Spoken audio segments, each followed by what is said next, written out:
પોરબંદરમાં ગત રાત્રે 2 સ્થળે લાગેલી આગ પર ફાયર એન્ડ ઇમરજન્સી સર્વિસીસ વિભાગે કાબૂ મેળવ્યો।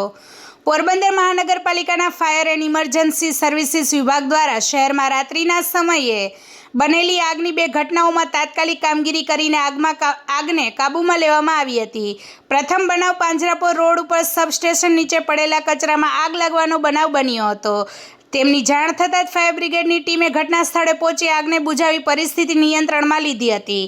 જ્યારે બીજા બનાવમાં વીરભનુની ખાંભી નજીક બુલેટના શોરૂમ પાછળ આવેલ વખારમાં આગ લાગવાની ઘટના બની હતી। ફાયર એન્ડ ઇમરજન્સી સર્વિસીસ વિભાગ દ્વારા ઝડપભેર કામગીરી હાથ ધરતા આગને ફેલાતી અટકાવી સફળતાપૂર્વક બુઝાવવામાં આવી હતી।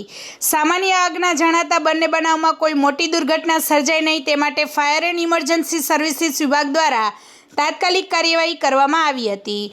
રિપોર્ટર સિદ્ધાર્થ બુદ્ધદેવ, પોરબંદર। વધુ સમાચાર જોવા માટે અમારી યુટ્યુબ ચેનલને સબસ્ક્રાઇબ કરો અને અમારા ફેસબુક પેજ અને ઇન્સ્ટાગ્રામ પેજને ફોલો કરો।